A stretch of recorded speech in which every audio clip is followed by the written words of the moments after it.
ये एक और एग्ज़ाम्पल है या एक प्रैक्टिस प्रॉब्लम है। ये थोड़ी सी डिफरेंट थी इसलिए मैंने कहा ये भी मैं आपको करवा देती हूँ। ये 8.11 है, ठीक है। ये प्रैक्टिस प्रॉब्लम है। एक इसकी एग्ज़ाम्पल है और एक प्रैक्टिस प्रॉब्लम है। एग्ज़ाम्पल दी हुई है वो आपने वहीं से कर लेनी है। ये प्रैक्टिस प्रॉब्लम है जिसमें इक्वेशन उसने दी हुई है d² y/dx² plus 1/4 y equal to x/2, ठीक है। और जो उसकी बाउंड्री कंडीशन है वो है y(0 = 0 = y(π), ठीक है। और आपने क्या फाइंड करना है, एक तो ज़ाहिर आप ग्रीन फंक्शन फाइंड करेंगे in terms of eigen function जो पहले हमने किया। दूसरे नंबर पे आप क्या फाइंड करेंगे, find general solution of above differential equation using green functions, ठीक है। पहले ग्रीन फंक्शन फाइंड करोगे फिर उसका जनरल सोल्यूशन भी फाइंड करोगे। तो पहले हम ग्रीन फंक्शन फाइंड करते हैं। उसके लिए हमने ये इक्वेशन लिखी d² y/dx² plus 1/4 y equal to lambda y. आप देखो अपने लैम्डा के साथ ही मल्टीप्लाई करना था और ये y है क्योंकि y इक्वल टू f(x) होता है ना, ठीक है। तो f(x) को हम y पुट करें, ठीक है।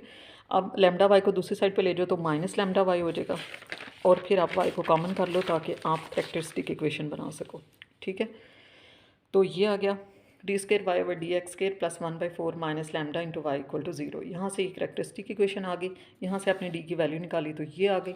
अब इसी वैल्यू को आप पुट करके तो ये सोल्यूशन लिख लेंगे। ये सोल्यूशन हमने पहले भी लिखा है, जब भी आयोटा की फॉर्म में d की वैल्यूज़ आ जाएँ तो कॉज और साइन दोनों में आपका सोल्यूशन आ जाता है।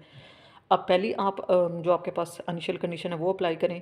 y को भी 0 पुट कर देना है, x को भी, तो ज़ाहिर है a 0 आ जाएगा जैसे पीछे आया था, b तो सारा 0 हो जाएगा। तो a को जब आपने 0 पुट कर दिया तो आपके पास ये आइगन फंक्शन बच गया, ठीक है। अब इस आइगन फंक्शन में हम दूसरी कंडीशन पुट करते हैं y(π) = 0। y तो 0 हो जाएगा लेकिन x की जगह पे पाई आ जाएगा, ठीक है। अब b हम 0 नहीं कर सकते क्योंकि सारा सोल्यूशन जो है वो ख़त्म हो जाएगा। तो फिर जो दूसरा फंक्शन है sine of √1/4 minus lambda into pi equal to 0, ठीक है। साइन दूसरी साइड पे जाकर जब इन्वर्स होगा तो इसकी वैल्यू आ जाएगी n पाई। अब दोनों साइड से पाई को ख़त्म कर दें तो √1/4 minus lambda equal to n आ जाएगा। तो हमारा आइगन फंक्शन जो है वो ये आ गया y(x) = b साइन, और इस सारी की जगह पे n आ गया और साथ x, ठीक है। अब हम b की वैल्यू फाइंड करते हैं और उसके लिए हम इसको नॉर्मलाइज करेंगे, ठीक है। और नॉर्मलाइज आप उसी तरह से करेंगे, दोनों फंक्शंस का आप मल्टीप्लिकेशन लेंगे, ठीक है। और फिर उसकी इंटीग्रेशन लेंगे और इंटीग्रेशन की लिमिट हमेशा वही रखेंगे जो आपकी इनिशियल कंडीशंस के अंदर लिमिट दी हुई है, ठीक है। पीछे 0 to l थी, यहाँ पे 0 to पाई है। एक y* होगा, एक y(x) होगा इक्वल टू 1। दोनों को मल्टीप्लाई किया, b² बाहर आ गया, साइन स्क्वायर का आपने फार्मूला लगा दिया और लिमिट ले ली 0 to पाई, ठीक है। इसे जब आप सॉल्व करेंगे तो आपके पास b की वैल्यू आ जाएगी √2/पाई, जैसे पीछे आ गई थी 2/लैम्डा अंडर, ठीक है।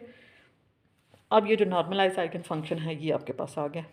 आपने b की वैल्यू भी पुट कर दी और लैम्डा वाली वैल्यू पुट कर दी, ठीक है। अब आपको चाहिए ग्रीन फंक्शन और ये है ग्रीन फंक्शन का फार्मूला, बिल्कुल वही चीज़ जो हमने पीछे की थी।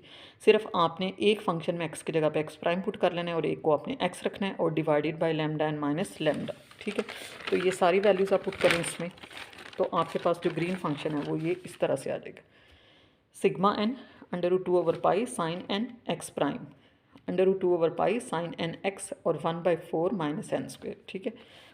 अब ये तो हमारे पास ग्रीन फंक्शन आ गया। अब हम चाहते हैं solution of non homogeneous equation, ठीक है। और ये हमारा सोल्यूशन का formula 0 to pi green function और जो इक्वल वाला फंक्शन है उसमें x को x' से रिप्लेस करके, ठीक है। ये सारा आपका ग्रीन फंक्शन, इक्वल वाला फंक्शन था x/2, उसमें आपने x की जगह पे x' रखा तो x'/2, ये 2 और 2 कैंसिल हो जाएंगे। 1/पाई को हम बाहर लिख लेंगे, कांस्टेंट है, ठीक है। सिग्मा n, अब आप अपना जो इंटेग्रल है अगर उसको ध्यान से देखें तो वो x' के रिस्पेक्ट से, ठीक है। तो उस लिहाज से x कांस्टेंट होगा, इसलिए x की जो टर्म है उसको हम बाहर लिख लेंगे और 1/4 माइनस n² भी कांस्टेंट है उसको भी बाहर लिख लेंगे। पीछे ये वाली चीज़ आपके पास बच गई, ठीक है। अब इस चीज़ को आप क्या करोगे, ज़ाहिर है ये दो फंक्शन आ गए, इसको आप इंटीग्रेशन बाय पार्ट्स का फार्मूला लगाएंगे, ठीक है। इंटीग्रेशन बाय पार्ट्स लगा के उसमें आप लिमिट की वैल्यू पुट करेंगे तो आपके पास ये आंसर आ जाएगा इसका, ठीक है। ये वाला आंसर इसका आ जाएगा, बाकी एज इट इज़ लिखिए। अब यहाँ पे -1 पावर n है और ये -1 है, यानी -n है, इसको आप -1 कंसिडर कर सकते हैं। अब जब आप इन दोनों को मल्टीप्लाई करेंगे